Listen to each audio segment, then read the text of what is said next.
May mga lalaking hindi mo napapansin dahil abala silang buhatin ang bigat ng mundo para sa iba. May mga pag-ibig na dumarating na hindi kumakatok, kundi dumadapo habang pawis ang palad at bigas ang saksi sa unang tibok ng damdamin. Ako si Calvin at sa araw na yun, hindi ko inaasahan na ang lalaking magpapatibok ng puso ko ay may bigas sa balikat at tahimik na buhay sa mga mata. Sa palengke kami nagkakilala.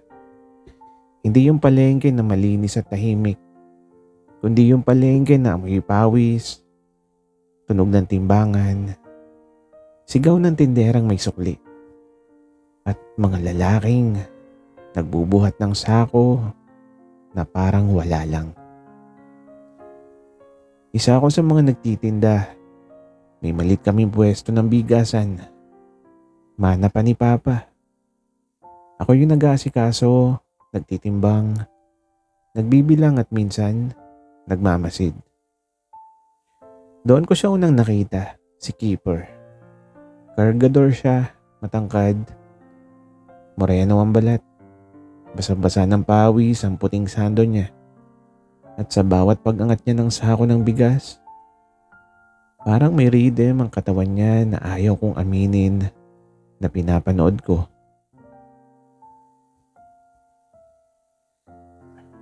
Calvin, bilisan mo dyan. Sigaw ni Aling Lorna. Pero hindi ko agad narinig. Abala ako sa panonood kung paano niya ipinatong sa balikat niya ang isang 50 kilong sako na parang unan lang. Kuya, okay ka lang? Tanong ko nang mapansin kong medyo napaigtad siya. Ngumiti siya, ngiting hindi pilit, hindi pa impress. Sanay na, boss. Sagot niya. Hindi ko alam kung bakit kinabahan ako sa simpleng tawag na yun. Ako si Keeper. Kargador, part-time. Full-time sa hirap. Dagdag niya habang inaayos yung tali ng sako. Natawa ako at doon ko unang naramdaman yung kakaibang kiliti. Yung pakiramdam na parang may gumuhit sa dibdib ko kahit wala namang humahaplos. Ako si Calvin. Tagabilang ng bigas. At pangarap. Sagot ko. Nagtaas siya ng kilay. At ang sabi niya, pangarap? At ang sabi ko naman, oo. Pangarap na isang araw, hindi na lang bigas yung binubuhat ko. Ngumiti ulit siya na mas malapad at mas totoo. At ang sabi niya, ako, pangarap ko makapagpahinga. Hindi ko alam kung bakit gusto kong yakapin yung sagot niya. Simula noon, araw-araw ko na siyang napapansin. Si Keeper na tahimik. Si Keeper na palaging nauuna sa trabaho. Si Keeper na laging nagbabayad ng kape sa tindahan sa kanto. Kahit alam kong kulang na kulang yung kinikita niya. Minsan nahuli ko siyang pinapanood ako habang nagtatali ako ng mga sako. At ang tanong ko, bakit? At ang sagot naman niya, iniisip ko lang, ang linis ng kamay mo kahit bigasan to. Napatingin ako sa mga palad ko. Tapos sa palad niya. Magaspang, puno ng kalyo. Pero parang doon ko gustong ipahinga ang mga daliri ko. Hindi pa pag-ibig yun. Hindi pa rin malinaw. Pero sa gitna ng palengke, habang may binubuhat siyang bigas, at ako na may binubuhat, ang kakaibang damdamin. Doon nagsimula ang lihim at hindi ko pa alam na ang lalaking may pasan na sako ay siya ring lalaking magpapasan sa puso ko. At simula nung araw na tinawag niya ako, parang may mali na rin sa ritmo ng araw ko. Kapag wala si keeper sa palengke, parang kulang yung timbang ng bigas. Parang may sukling hindi na ibabalik sa dibdib ko. Nasaan na naman yung kargador niyo? Tanong ni Aling Lorna isang umaga. Hindi ko alam kung bakit agad ako napatingin sa kalsada. At ang sagot ko, ewan ko po. Pero sa loob-loob ko, sana dumating na siya. Parang dininig ng tadhana ang isip ko. Dumating siya, may buhat na 2 sako. Pawis na pawis pero may ngiti pa rin parang walang kapaguran. Oh, Boss Calvin. Na-miss mo ako, no? Sabi niya. Nabulunan ako. At ang mabilis kong sagot. Ha? Siyempre hindi. At itong ngumiti siya. Yung ngiting parang alam niyang nagsisinungaling ako pero hindi niya ako ilalaglag. Tinulungan ko siyang itabi ang mga sako. Unang beses kong magbuhat kasama siya. Uy, wag yan. Mabigat. Sabi niya. At bigla siyang lumapit. At ang sagot ko, kayang-kaya ko to. Pero sa totoo lang, halos mabitawan ko na. Napatawa siya tapos inabot niya yung kabilang dulo ng sako. Magkalapit yung mukha namin, sobrang lapit. Naamoy ko yung pawis niya. Hindi mabaho, hindi rin mabango. Amoy trabaho, amoy totoo. At ang bulong niya, relax ka lang, ako na. At doon ko naramdaman ang kamay niya sa kamay ko. Matigas, mainit, at parang may kuryenteng dumaloy. Mabilis kong binitiwan yung sako at mas mabilis ang tibok ng puso ko. Thank you, sabi ko. At ang sagot niya, walang anuman, trabaho ko to eh. Pero ramdam ko hindi lang trabaho yun. Bandang tanghali sabay kaming kumain sa bangketa. Isang plastic na mesa, 2 baso ng soft drinks, at tig-isang ulam na adobo. Calvin, bakit hindi ka nag-aaral? Bigla niyang sabi. Hindi ko inasahan ang tanong at ang sagot ko, nag-aaral ako kaso mas maaga akong natutong magbuhat ng responsibilidad.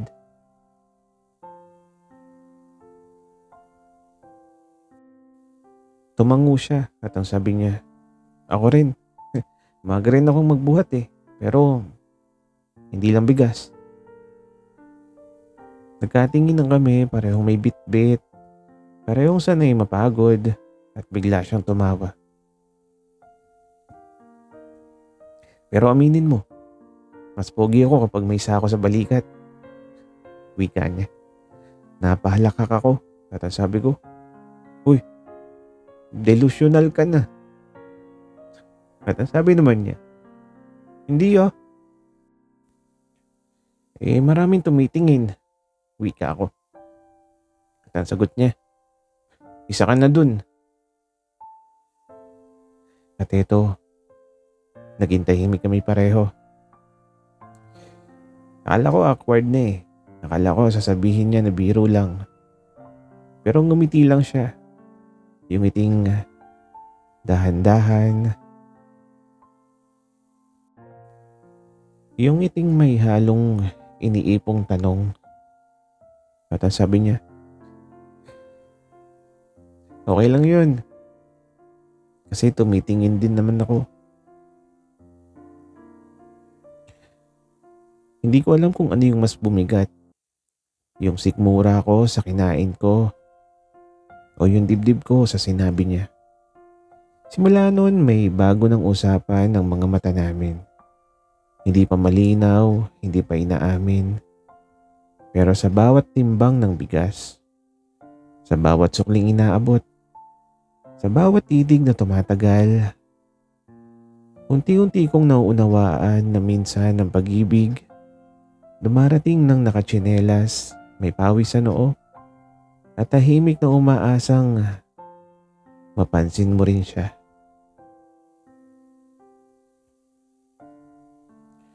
At kung may natutunan ako kay Keeper, yun ay ang katotohanang hindi lahat ng mabigat ay nakikita. Mas dumadalas yung oras naming magkasama, hindi dahil pinag-usapan namin, kundi dahil kusa lang kaming magkakasabay. Kapag umuulan, siya ang unang sumisilong sa pwesto namin. Kapag mainit, ako ang unang nag-aabot ng malamig na tubig. Libre na yan, sabi ko minsan. Umiling siya at ang sagot niya, hindi. Ayoko masanay sa libre. Baka hindi ko kayanin kapag nawala. Parang hindi tubig ang tinanggihan niya. Parang posibilidad. Isang hapon may dumating na bagong kargador. Mas bata, mas maingay, at masyadong madaldal.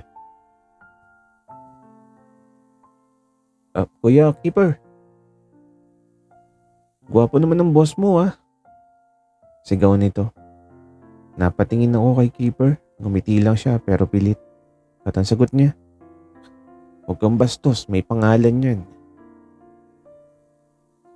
Hindi ko alam kung bakit biglang uminit ang pisngi ko. Mula nun, napapansin kong may kakaiba.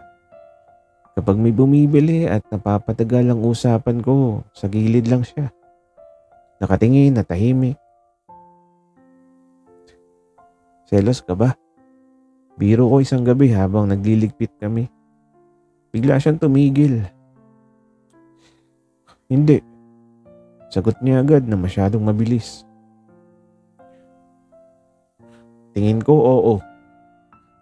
Wika ako na nakangiti. At ito tumingin siya sa akin diretso, walang biro. At ang tanong niya, kung oo, may karapatan ba ako? Nawala yung ngiti ko at napalunok ako. At ang sagot ko, hindi ko alam. Hindi ko pa alam kung anong meron sa atin. Tumango lang siya at ang sabi niya, ganun din ako Pero may mga bagay na paramdam kahit wala pang pangalan. Tahimik kami naglakad pa uwi hanggang sa may nadaanan kaming bakanting bodega. Doon siya biglang huminto. Calvin, pwede ba kitang yakapin? Wika niya sa akin. Di ko inaasahan ang tanong. Hindi rin ako tumanggi. Lumapit siya ng dahan-dahan na parang humihingi ng permiso ang bawat hakbang. At nang yakapin niya ako, hindi mahigpit, hindi rin marahas. Parang biglang gumaan ang mundo.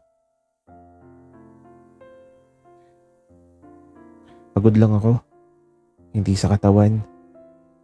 Sa lahat, bulong niya sa akin. Hindi ako nagsalita. Hinayaan ko lang ang sarili kong maging pahinga. At sa yakap na yon, wala kaming sinabi. Wala kaming ipinangako, pero pareho naming alam. May binubuo na kaming hindi na kayang baliwalain. Paghiwalay namin, ngumiti siya. Salamat, sabi niya. At ang sagot ko, walang anuman. At kahit kailan, hindi mo kailangan magbuhat mag-isa. Hindi niya sinagot yun, ngumiti lang siya. Yung ngiting may bigat pero may liwanag. At doon ko napagtanto.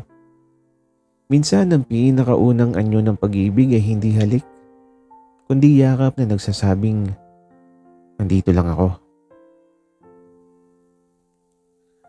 At dumating ang araw na hindi na sapat yung mga tingin, hindi na sapat yung mga yakap na walang paliwanag. Dumating ang delivery ng 50 sako isang umaga. Malaking kita, malaking pagod, at malaking problema. "Kuya Keeper, pasensya na. May nahanap kaming mas murang kargador. Sa susunod na linggo na lang ulit." Sabi ng may-ari ng bodega. Tahimik lang si Keeper, tumango na parang sanay ng tanggapin ng mga bagay na basta na lang kinukuha sa kanya. Pero ako, hindi ako sanay manahimik kapag may nawawala. At ang tanong ko sa may-ari, bakit ganun lang? Siya na yung matagal dito. Nagkibit balikat lang ang lalaki at ang sabi niya, negosyo lang eh. Umalis si Keeper nang hindi tumitingin sa akin. Sinundan ko siya. Keeper, sandali lang." Huminto siya sa gilid ng kalsada, hindi pa rin namaharap. At ang sabi niya, "Okay lang ako. Sanay na." Doon ako nainis. At ang sagot ko, "Hindi ka dapat masanay. Hindi pwedeng palaging tinataboy na parang wala kang halaga." Lumingon siya, may galit, may sakit. Anong gusto mo, Calvin? Ipaglaban mo ko bilang ano?" Natigilan ako. At ang sabi pa niya, "Ano, kaibigan? Kakilala? O isa lang akong kargador na pinagseselosan mo?"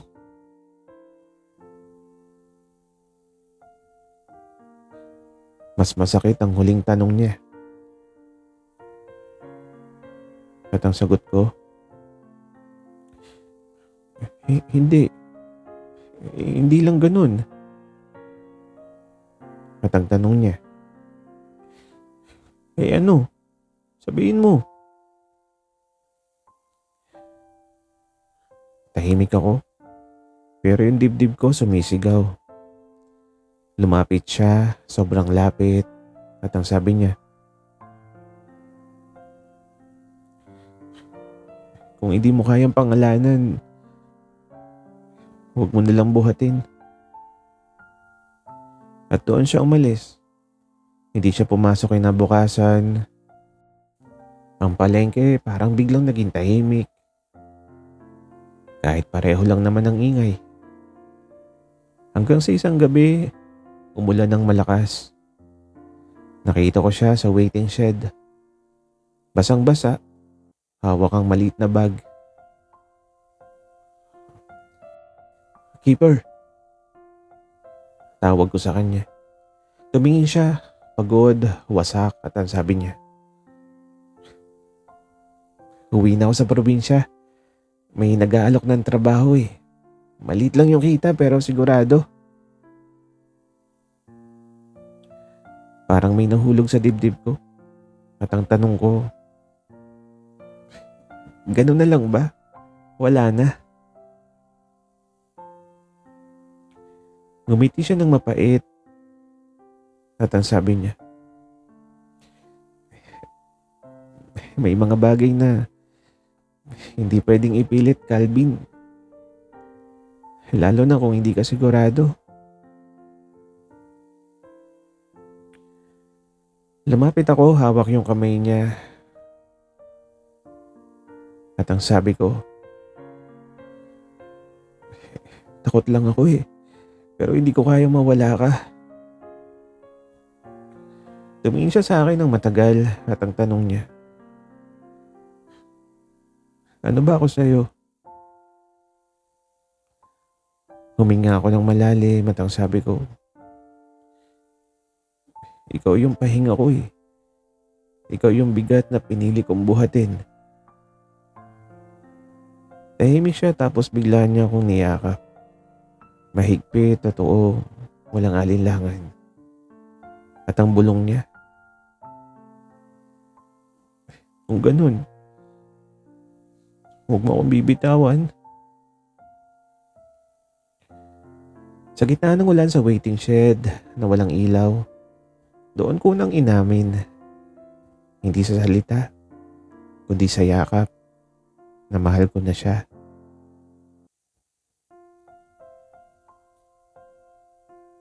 At sa wakas, ang pawis at pagod ay nagbunga ng ngiti na kayang bumuhat ng puso. Simula nang umuwi si Keeper mula sa probinsya, hindi na kami naghiwalay. Pareho kaming nagbuhat ng bigas, pero ngayon, pareho rin kaming nagbubuhat ng damdamin. Isang araw habang magkasama kaming nagliligpit ng sako, hinawakan niya ang kamay ko. Hindi niya binitawan. At ang bulong niya malapit sa tenga ko. Calvin, may gusto kong sabihin pero baka matakot ka eh. At ang sagot ko, subukan mo. Kung mahal mo ako, hindi ako matatakot. Ngumiti siya. At ang sabi niya, totoo, mahal na mahal kita. Kahit pawis, kahit pagod, kahit bigas. Mahal kita. Parang tumigil ang mundo. Hindi ako makagalaw. Hindi ako makapagsalita.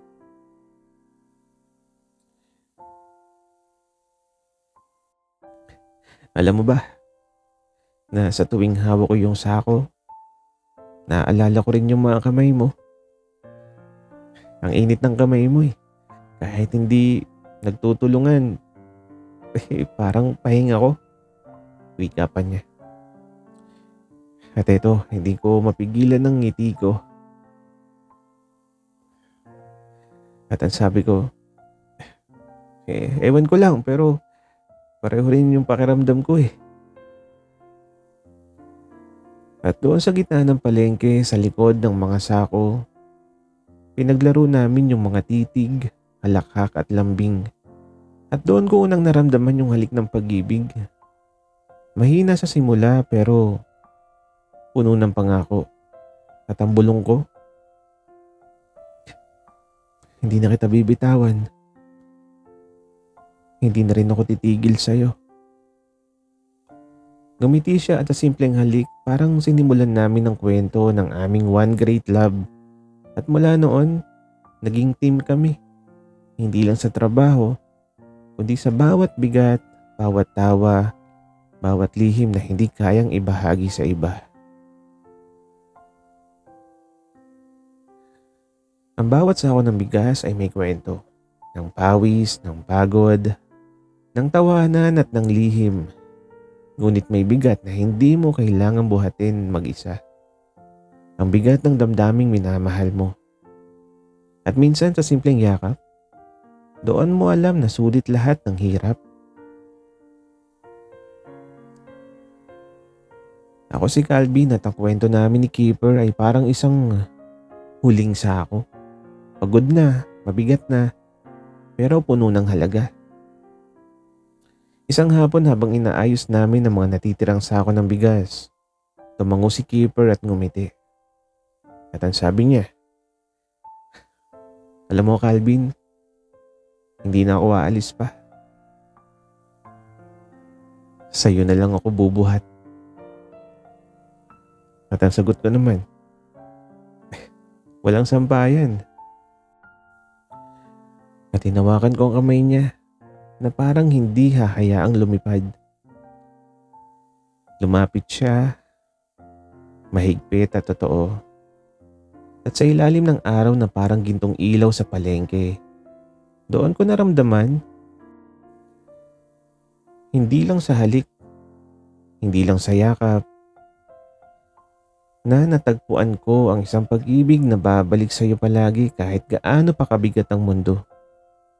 Mula noon, naglakad kami ng magkasabay, hindi lang bilang kargador at tindero, kundi bilang dalawang taong natutong magmahal. Sa pawis, sa tawanan, at sa simpleng sandali, at sa bawat lihim na hindi kailangang ipaliwanag. Ilang taon nang lumipas, ang palengke medyo nagbago. Pero may pwesto pa rin kami. Si Keeper ngayon ay may sariling mini delivery business. Ako tumutulong sa pagpapalugo ng tindahan ng bigas. Ngunit ang pinaka-importanteng bagay, ang kamay niya sa kamay ko. Hindi na kailanman bumitaw tuwing may dumadaloy na sako sa balikat niya. Naaalala ko ang unang yakap, unang halik, at unang titig na nagpasimula ng kwento namin. At kahit kaano kabigat ang bigas, ang pag-ibig namin ay mas mabigat sa saya. Mas matibay sa pawis at mas totoo kahit anong laban ng buhay. Dahil sa bawat sako ng bigas, natutunan naming buhatin ang isa't isa. At hanggang sa huling sandali, alam naming sa hirap at ginhawa, palaging babalik sa'yo ang puso ko.